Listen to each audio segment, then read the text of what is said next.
வணக்கம், நான் guy from UK. இன்றைக்கி நம்ம இந்த வீடியோவில் என்னத்தை பற்றி பார்க்க போகிறது பார்த்தீங்கன்னா, நம்ம வெந்தயக்கீரை எப்படி நம்ம ஈஸியாக க்ரோ பண்ணுறதுங்கிற பற்றின வீடியோ தான்.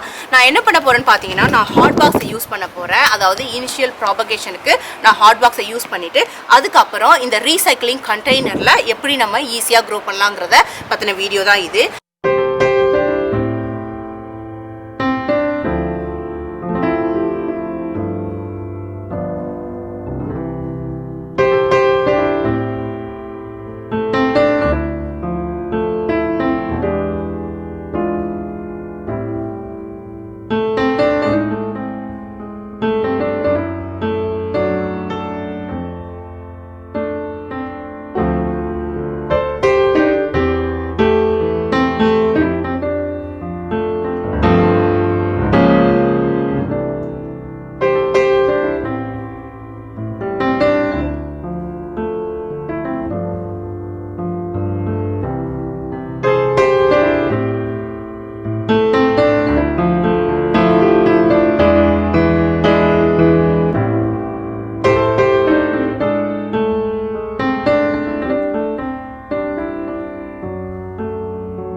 நேற்று என்ன பண்ணிட்டேன்னு பார்த்தீங்கன்னா, கை நிறைய ஒரு வெந்தய சீஸ்லாம் எடுத்து அதை தண்ணியில் ஒரு 5லேருந்து 6 மணி நேரம் நான் ஊற வச்சுருக்கேன்.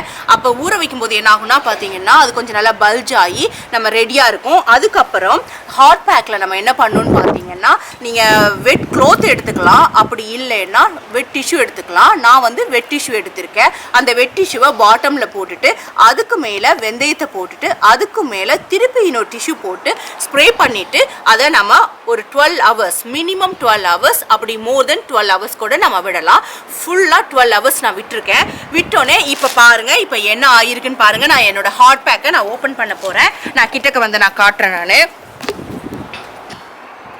இப்போ நல்லா நான் 12 ஹவர்ஸ்க்கு நல்லா ஊற வச்சு வச்சுருக்கேன். இப்போ ஊற வச்சு வச்சதுனால ஹாட் பேக்கில் போட்டு நம்ம க்ளோஸ் பண்ணி வச்சதுனால இனிஷியல் ப்ராபகேஷன் நடந்திருக்கு. அதில் இப்போ சீட்லிங் வந்து ஸ்டார்ட் ஆகிடுச்சு. இது உங்களுக்கு நல்லா பார்த்தா தெரியும். நான் இதை என்ன செய்ய போகிறேன்னு பார்த்தீங்கன்னா, இப்போ இதை என்ன செய்ய போகிறேன்னா, நான் டைரெக்டாக சாயிலில் போட போகிறேன். இது வந்து ஒரு ரீசைக்ளிங் கண்டெய்னர். இது என்னன்னு பார்த்தீங்கன்னா, ஒரு நார்மல் ரீசைக்ளிங் கேரியர் பேக். இதை வந்து ஃபுல்லாக நம்ம கட் பண்ணி எடுத்துக்க போகிறோம். ஏன்னா இதை ஒரு பேஸில் கொடுக்க போகிறோம் நம்ம. அதுக்கு முன்னாடி என்ன பண்ணுங்கன்னா, இப்படி எடுத்து ஒரு 5-6 கட் பண்ணி ஒரு 5-6 ஓட்டை போட்டுக்கோங்க. எதுக்காகன்னு பார்த்தீங்கன்னா, இப்படி 5-6 ஓட்டை போடும் பொழுது ஆட்டோமேட்டிக்காக உங்களுக்கு வாட்டர் ட்ரைனேஜுக்கு ஹெல்ப் பண்ணும். அதனால தான் இப்போ நல்லா நான் ஓட்டையெல்லாம் போட்டாச்சு. இதை ஒரு ரேண்டமாகவே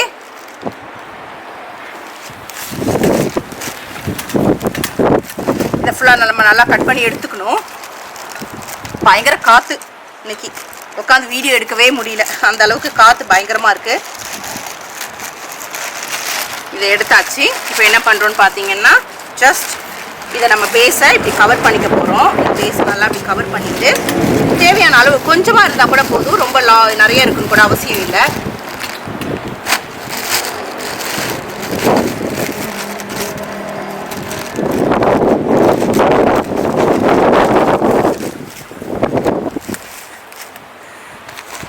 இதுக்காகலாம் காசெல்லாம் கொடுத்து லைனர் அதெல்லாம் வாங்கிட்டு இருக்கணும்னு அவசியம் கிடையாது. ஏன்னா இப்போ வெந்தயக்கீரைலாம் நம்ம ஒரு தடவை யூஸ் பண்ணிவிட்டு நம்ம அதுக்கப்புறம் நம்ம விட்டுடுவோம். அதுக்காக தான் இது பார்த்தீங்கன்னா already pre pack organic compost. இது ஆல்ரெடி ரெடியாக இருக்குது நமக்கு. இதில் சாயிலோ எதுவுமே எந்த மிக்சரும் தேவை கிடையாது.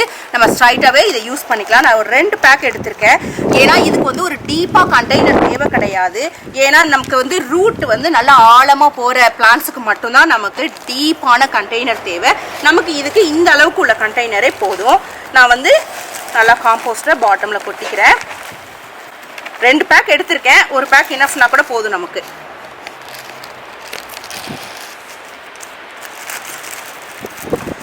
எஸ், இந்த அளவுக்கே போதும் நமக்கு. ஏன்னா ஒரு வெந்தயக்கீரை வந்து ஒரு டீப்பாலாம் போய் க்ரோ ஆகாது. ஜஸ்ட் இந்த அளவுக்கு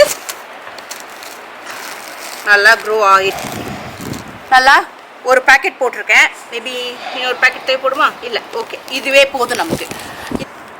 ஆல்ரெடி இந்த சீட்ஸ் ரெடியாக இருக்கிற வெந்தயத்தை இதில் போட போகிறோம்.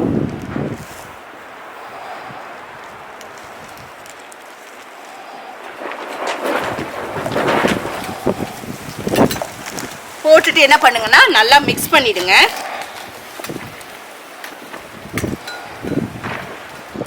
இங்கே பார்த்தா உங்களுக்கு தெரியும், இதில் நான் வந்து வெந்தய சீட்ஸ் எல்லாம் போட்டேன். இதை நம்ம ஒரு ரேண்டமாக மிக்ஸ் பண்ணி விடணும். நல்லா ஈவனாக மிக்ஸ் பண்ணி விடுங்க.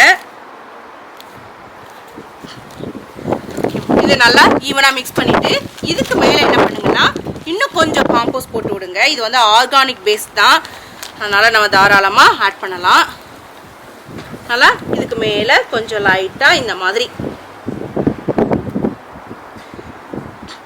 ரொம்ப டீப்பாக போட வேண்டாம், நிறையவும் போட வேண்டாம், லைட்டாக இந்த மாதிரி போட்டாலே போதும். இந்த மாதிரி நான் லைட்டாக போட்டிருக்கேன். இதுக்கு மேலே இன்னும் கொஞ்சம் லைட்டாக நான் காம்போஸ்ட் போட்டிருக்கேன். இப்போ ரெடி ஆகிடுச்சு. இதை நீங்கள் என்ன பண்ணுங்கன்னா தண்ணி ஊற்றிட்டு அதுக்கு மேலே ஒரு விஷயம் செய்யணும். அது என்னன்னு பார்த்தா இன்னொரு ரீசைக்கிளிங் கவர் எடுத்து இதை ஃபுல்லாக கவர் பண்ணிவிடுங்க. நான் கவர் பண்ணிவிட்டு அது எப்படி இருக்குன்னு நான் வீடியோவில் காட்டுறேன். நான் உங்களுக்கு இந்த சீடை நல்லா விதைச்சி இதில் லைட்டாக தண்ணி போட்டு மாய்ஸ்ட் பண்ணி வச்சுருக்கேன். அதுக்கு மேலே இப்போ நான் என்ன செய்ய போகிறேன்னு பார்த்தீங்கன்னா இந்த மாதிரி ஒரு ரீசைக்கிளிங் கவர் எடுத்துக்கோங்க. இந்த கவருக்குள்ளே